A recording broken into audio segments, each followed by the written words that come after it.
모세가 이 이스라엘 백성들을 하나님의 땅으로 인도할 지도자가 될 수밖에 없다라고 하는 이것을 사실 우리는 오늘 이 말씀을 통해서만 확인하는 것이 아니라 창세기 그 시작에서부터, 창조에서부터, 그리고 가나안 땅을 어떻게 하나님께서 만들으셨는지, 그리고 마지막 모세의 탄생이라는 이 모든 과정들 속에서 우리는 분명히 확인을 하게 됩니다.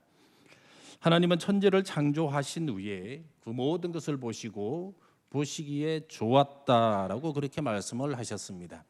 여기에서 좋았다라고 하는 것이 우리가 잘 알고 있는 히브리어로 토브라고 하는 단어입니다. 여호수아는 자신이 이스라엘 백성들과 함께 가나안 땅에 들어가서는 그 땅에 대해서 어떻게 말씀을 하셨느냐, 하나님이 주신 아름다운 땅이다라고 그렇게 고백을 했습니다. 하나님이 주신 아름다운 땅, 아름다운이 바로 토브라고 하는 단어입니다. 결국 이 좋고 아름다운 땅에 대해서 이제는 어쩌면 하나님의 그 좋은 사람, 하나님의 그 사람이 그 일을 행할 수 있을 것이다 라고 우리는 충분히 예상을 합니다. 그래서 모세가 이 땅에 태어났을 때 보면 출애굽기 2장 2절에서 잘생겼다라고 이야기를 하고 있거든요. 잘생겼다, 이 단어가 또한 토브입니다. 그래서 하나님의 보시기에 좋은 땅, 그 아름다운 땅 가나안으로 이스라엘 백성들을 인도할 인물은 당연히 잘생긴 모세가 될 수밖에 없다라고 하는 이러한 결론들을 우리는 내리게 되어집니다. 따라서 이 모세는 이스라엘 백성들이 자신의 역사 속에서 가장 힘들어했던 그 시절에 어쩌면 혜성처럼 나타난 소위 난세의 영웅이 되어진 그러한 사람이 아니라 이스라엘 민족을 향한 하나님의 그 위대한 섭리와 계획 속에서 당연히 등장할 수밖에 없는 그러한 인물이다라고 하는 것을 우리가 알 수가 있습니다. 자, 그러고 보면 사실 우리는 모세나 또 우리나 그렇게 이 둘 사이에서 그렇게 구별이 되어지거나 차이가 난다라고 하는 것은 느낄 수가 없습니다. 모두가, 저와 여러분 모두가, 그리고 모세 또한 하나님의 위대한 계획 속에 이 땅에 태어나서 자라고요, 그렇게 하나님을 위하여 이 한평생 살아가다가 하나님께 가는 모두가 동일한 한 명의 사람이다라고 하는 것이죠. 이처럼 우리 하나님께서는 한 사람 한 사람 구별하여 사랑하시는 것이 아니라 당신이 창조한 사람이다라고 한다면 그것 자체로서 동일하게 사랑하시는 바로 그러한 하나님이시다라고 하는 것을 우리는 또한 분명 확인하게 되어집니다. 그러나 다만 한 가지 차이가 있다라고 한다면요, 그 사람 한 사람을 어디에 어떻게 사용하시는가라고 하는 이 차이는 분명히 있습니다. 그런데 우리가 여기서도 오해하지 말아야 될 한 가지 내용은요, 우리 하나님은 누구에게는 큰 일과 위대한 일, 그리고 누구에게는 아주 작은 일과 사소한 일, 이러한 일을 맡기시는 분은 절대로 아니시다라고 하는 것이죠. 인간의 눈으로만 이 모든 것을 보고 판단하려고 하니까 내가 하는 일 외에 다른 일들은 참 커 보이고 위대해 보이고, 반면 언제나 내가 하는 일은 참 작아 보이고 하찮게 보일 뿐이다라고 하는 것이죠. 그러나 하나님께서는 모든 것을 동일하게 보시고 그것 하나하나 다 소중하게 보시는 바로 그러한 하나님이시다라고 하는 것입니다. 사실 이 믿음이 저와 여러분들 가운데서 흔들린다라고 한다면 이 자리에 앉아 계실 분 아마 한 분도 계시지 않을 것입니다. 그렇지 않겠습니까?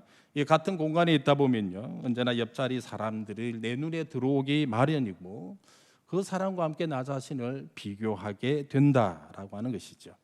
비교하면 비교할수록 나는 내세울 것 하나도 없는 바로 그러한 사람입니다. 안 그래도 사실 우리가 이 세상을 살아가는 것은 아무것도 없이 자존심 하나만으로도 그렇게 지금 살아가고 있는데, 비교하다 보면은 그 자존심마저도 사라진다라고 하는 것이죠. 이쯤 되면 우리가 어찌 가만 앉아 있을 수 있겠습니까? 아마 모두가 다 도망가고 이 자리에는 아무도 없을 것이다라고 하는 것이죠.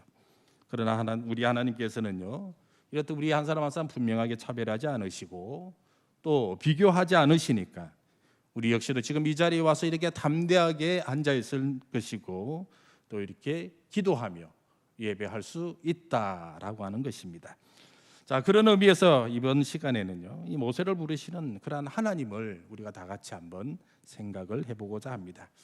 자, 다시 한번 말씀드리지만 모세가 대단한 사람이었기 때문에 부르신 것은 아니다라고 하는 것이죠. 단지 많은 사람들 중에 한 사람, 바로 그 사람 모세를 불렀다라고 하는 것을 기억하시기 바랍니다. 따라서 이 부르심의 주인공은 모세가 아니라 언제나 나 자신일 수 있다라고 하는 이것도 여러분들 동시에 생각을 하시기 바랍니다. 그래서 그 부르심의 자리에 모세가 아니라 나 자신이었다라고 한다면은 과연 나는 그 부르심 앞에 어떻게 반응할 것인가라고 하는 것을 생각해 보자라고 하는 것이지요. 그래야 최소한 이 모세보다는 이 나를 부르시는 그 하나님을 기쁘시게 하는 바로 그러한 저와 여러분들이 되시기를 주님의 이름으로 축원드립니다. 이 공중에서 공주의 아들로 자라난 모세는요, 어느 날 자기 형제 이 이스라엘 백성들이 고대구에 노동하고 있는 바로 그러한 현장을 한번 찾아가게 됩니다. 그 첫 현장에서 어떤 일이 일어났습니까? 애굽 사람이 이 이스라엘 백성을 때리는 것을 보고 의분에 못 이겨서 그 애굽 사람을 오히려 모세가 죽이고 말았다라고 하는 것이죠. 사실 아무리 눈앞에서 이렇게 좀 자기가 볼 수 없고 참을 수 없는 그러한 광경이 벌어졌다라고 하더라도 사람을 그 자리에서 죽인다라고 하는 것은 쉽게 상상이 가지 않을 것입니다. 혈기왕성한 그런 젊은이의 혹이라고 보기에도 너무하다라고 하는 그런 생각 분명히 가질 수밖에 없다라고 하는 것이죠. 어쩌면 이 장면 하나만 보더라도요, 모세는 평범하다 못해 그 이하의 사람이 아니겠는가 그런 생각 충분히 하고도 남습니다. 그래서 앞으로 어쩌면 하나님의 큰 일을 하기에는 모자라도 한참 모자랄 것이다라고 하는 그런 생각 우리는 이미 이 부분에서 충분히 할 수 있다라고 하는 것이죠. 결국 이 일이 발각이 되어서 어떻게 되어졌습니까? 왕궁에서 도망쳐서 미디안 광야로 모세는 나아갔습니다. 평생을 왕궁에서 살았던 이 모세가 하루아침에 광야에서 살아간다라고 하는 이 삶이 혹시 여러분들 상상이 되어지십니까? 그런데 불평 없이 그곳에 살아가고 있습니다. 그것도 가정을 꾸리고 이 자식들을 이렇게 키우면서 그렇게 잘 살아가고 있다라고 하는 것이죠. 그렇게 세월이 얼마나 흘렀습니까? 40년이란 세월이 흘렀습니다. 이제 광야 생활이 얼마나 손에 익었는지 드디어 오늘 우리가 읽었던 그 본문 1절의 말씀에 보니까 얼마나 손에 잘 익었는지를 우리들에게 보여주고 있습니다. 그의 장인 이드로의 양떼를 쳤다라고 하는 이 부분에서요, 잘 나타나 있다라고 하는 것이죠. 쳤다라고 하는 이 말, 양떼를 잘 쳤다라고 하는 이 말, 이것은 게으름을 피우지 아니하고 꾸준히 그 일들을 잘 수행해 왔다라고 하는 바로 이 말입니다. 지난날 왕궁에서 삶을 기억하며 동시에 젊은 날 이 한 사람 정도에 쉽게 때려 죽이는 그러한 성질이다라고 한다면은 아마 모세는 그 자리에서 10번도 도망을 더 가고 말았을 텐데 그 모든 것을 내려놓고 그 자리에 가만히 있었고 열심히 부지런히 그 자리에 있었다라고 하는 것입니다. 어떻게 일이 가능할까? 어떻게 모세가 그것이 가능했을까라고 우리는 생각을 여러 가지로 하겠지만 사실 우리는 그 답을 쉽게 찾을 수가 있습니다. 누가요? 하나님께서 그렇게 하셨다라고 하는 것이죠. 왜냐하면은 인간 모세의 성질머리로는 여기서 그렇게 양떼나 치면서 있을 그러한 위인이 못 된다라고 하는 것이죠. 그런데 하나님이 하셨습니다. 하나님을 위해 해야 할 일이 있었기 때문에 그렇게 하나님 하셨다라고 하는 것이고요. 그렇게 하나님은 모세를 그곳 가운데에서 잡아 놓으셨습니다. 하나님께서 반드시 그렇게 하셨다라고 하는 것이죠. 간혹 우리 주변에서 보면은 이 자신의 신세를 한탄하는 그런 분들의 좀 하소연을 들을 때가 가끔 있습니다. 내가 여기서 이러한 일을 할 그런 사람은 아닌데 하면서 그렇게 이야기를 하시죠. 내가 여기서 일 안 하고 딴 데 가면 사실 연봉을 얼마나 받아야 되고, 아니 지위는 내가 어느 정도 그러한 자리에 앉아야 되고, 못해도 저 여의도 바닥 정도에 가서는 내가 사람을 호령해야 될 그 정도는 되어야 되지 않겠는가라고, 그럼에도 불구하고 내가 지금 여기서 일을 하고 있다라고 바로 그렇게 한탄하는 이야기죠. 아시다시피 이렇게 한탄하는 사람들 치고 잘 되는 사람, 잘하는 사람 우리는 한 명도 본 적이 없습니다. 왜냐하면은 자기 앞에 주어진 그러한 일들도 그렇게 최선을 다하지를 않는데 어떻게 더 큰 일을 할 수 있느냐라고 하는 것이죠. 확실한 것은 무엇입니까? 자신에게 주어진 이 일들 앞에서 묵묵하게 최선을 다하다 보면요, 기회는 자연스럽게 오게 된다라고 하는 것이죠. 왜 그렇습니까? 하나님께서 이렇게 하나하나 준비시키시면서 점점 책임 있는 일들을 하시게끔 분명히 하나님께서 그 일들을 이끌어 가시기 때문이다라고 하는 것이죠. 애굽이라고 하는 이러한 거대 제국에서의 왕자였던 사람이 지금 양을 치고 있습니다. 어쩌면 모세는 잘하면 이런 바로에 의해서 그 바로의 자리에 앉아 있을 수 있는 바로 그러한 사람이었습니다.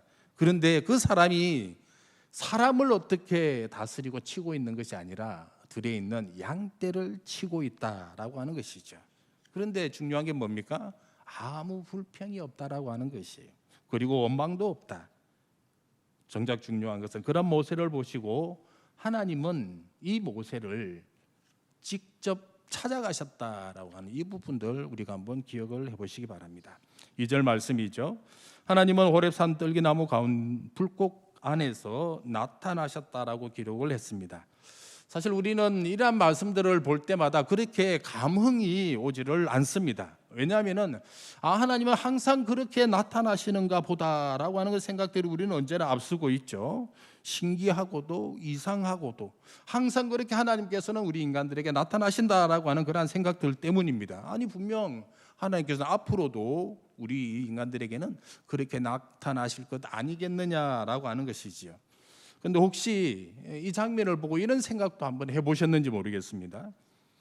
분명 광야라고 하면은 우리가 메마른 땅만 생각하기 쉬운데 아니 그곳에서도 양떼를 치고 있다라고 하면은 또 다른 나무들도 있었을 때 것이고 하나님이시다라고 한다면은요 좀 더 멋있고요 울창하고 그리고 화려한 나무로 오실 수도 있었는데 왜 고작 떨기나무가 좀 더 정확하게 표현하자면은 이 가시가 난 그 떨기나무거든요.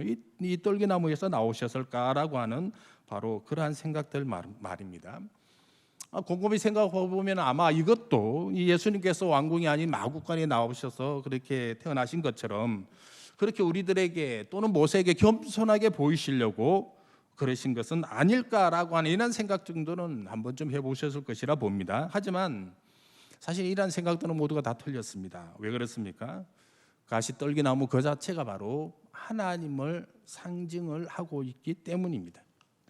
고대 건동에서 여러 가지 많은 작품들을 보시면 이 그 가시 자체를요 진리와 하나님으로 표현하고 있는 것들을 우리 많이 볼 수가 있습니다. 따라서 2절에서처럼 이 떨기나무 가운데 불꽃이 아니어도 그곳에 눈에 보이는 그 떨기나무 그 자체가 가시떨기나무 그 자체가 바로 하나님을 나타내고 있다라고 하는 이것을 우리는 먼저 아셔야 할 것입니다.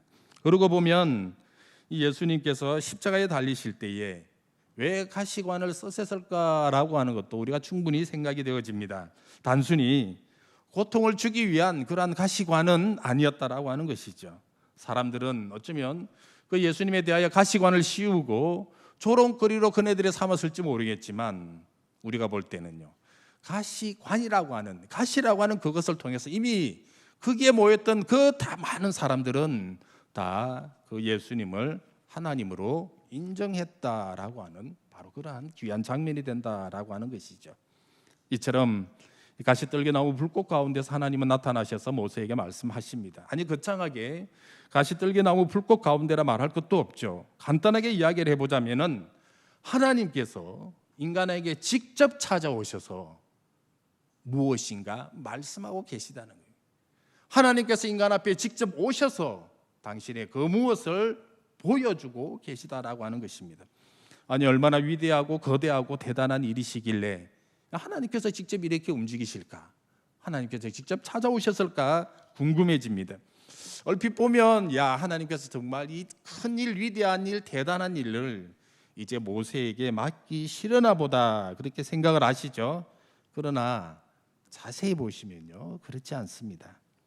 일은 하나님이 하시고 다만 모세는 그 곁에서 하나님의 일을 거둘 뿐이다라고 하는 바로 이 모습입니다.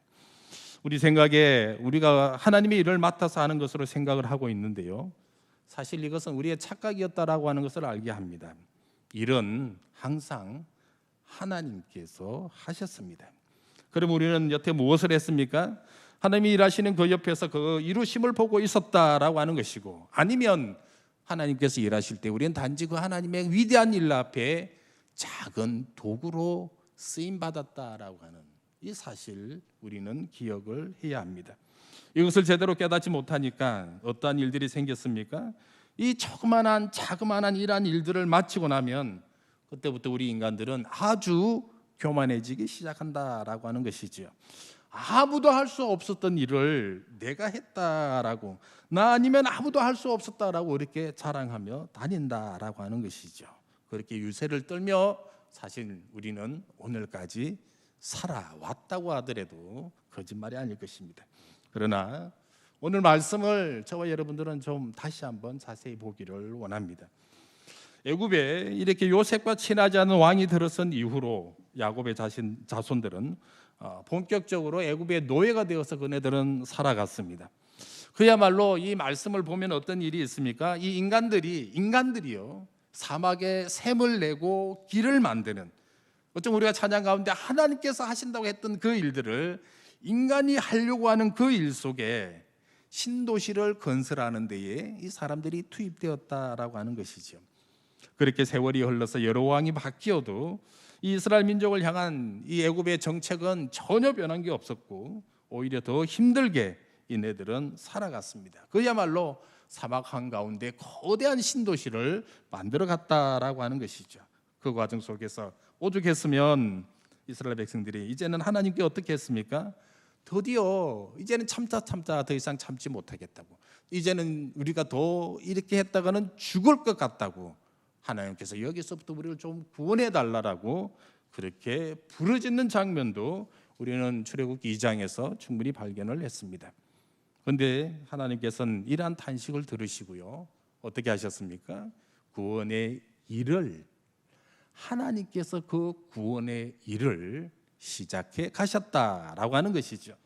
단순히 탄식 때문에 그렇게 일을 하신 것이 아니라 그 옛날 이 자신들의 조상들에게 그렇게 약속하셨던 너의 민족을 창대케 하리라고 하는 그 약속으로 인하여 먼저는 애굽에서 이네들을 건져내셔야 했고요. 그래서 단순히 그러면 건져내는 것으로만 끝나는 것이 아니라 다음으로 이네들이 어디서 살아가면서 창대하게 되어야 되니까 그 살아갈 곳, 젖과 꿀이 흐르는 가나안까지 예비하셨다라고 하는 것입니다. 애굽에서 건져내시고 젖과 꿀이 흐르는 이런 땅을 예비하신 것도 하나님께서 하셨습니다. 그리고 그곳까지 인도하신 분도 바로 하나님이셨습니다. 모세가 이스라엘 민족을 가나안으로 인도했다라고 혹시 믿으실 분, 또 그렇게 믿고 싶으실 분 계실지 모르겠지만 실상은 이 모든 일들을 하나님이 하셨다라고 하는 것이죠. 그럼 모세는 무엇을 했습니까? 그저 그 하나님을 믿고 이스라엘 민족들을 맨 앞에 서서 걸어갔던 것밖에 없었다라고 하는 것, 우리가 이 장면도 한번 확인해 보시기 바랍니다. 그런데 이처럼 이 모든 것을, 이 모든 일들을 하나님께서 하셨음에도 불구하고요, 또한 해줄 것이다 라고 하는 이런 분명한 하나님의 약속에도 불구하고 모세는 처음 어떻게 했습니까? 하나님의 모든 말씀 다 거절했습니다. 다 거절했습니다. 이 거절을 두고 어쩌면 모세의 겸손이다라고 이 11절 말씀을 가지고 어떤 분들은 그렇게 말씀을 하시지만 사실 겸손은 아닌 것 같아요. 자기가 이 일을 하려고 하니까, 자기가 그 일을 하려고 하니까 엄두가 나지 않았다라고 하는 것이죠. 왜냐하면은 옛날에 자기의 실패의 경험이 있지 않겠습니까? 자기가 일을 하리라라고 이렇게 호기를 부리던 그런 시절이 있었고, 그래서 한 손에 이렇게 애굽 사람들을 때려 죽인 그러한 과거도 자기는 가지고 있었다라고 하는 것이죠. 그러나 결과가 어땠습니까? 보란 듯이 실패했고요. 지금 여기에 와가지고 아주 조용하게 양떼만을 칠 수밖에 없는 그러한 존재였기에 이제는 더 이상 일을 못하겠다라고 하는 선언이자 안 하겠다고 하는 바로 그러한 말들을 하나님 앞에 하고 있지 않습니까? 그러나 우리는 이것 하나 더 다시 한번 기억해야 될 것입니다. 무엇을 말씀입니까? 8절의 말씀에 나와 있습니다. 내가 내려가서 그들을 애굽인의 손에서 건져내고 그들을 그 땅에서 인도하여 아름답고 광대한 땅, 젖과 꿀이 흐르는 땅으로 데려가려 한다라고 말씀하시죠. 내가 간다라고 계속해서 지금 말씀하고 계십니다. 하나님께서 그렇게 말씀을 하셨습니다. 그리고 모세를 향하여 또 12절에 했어요.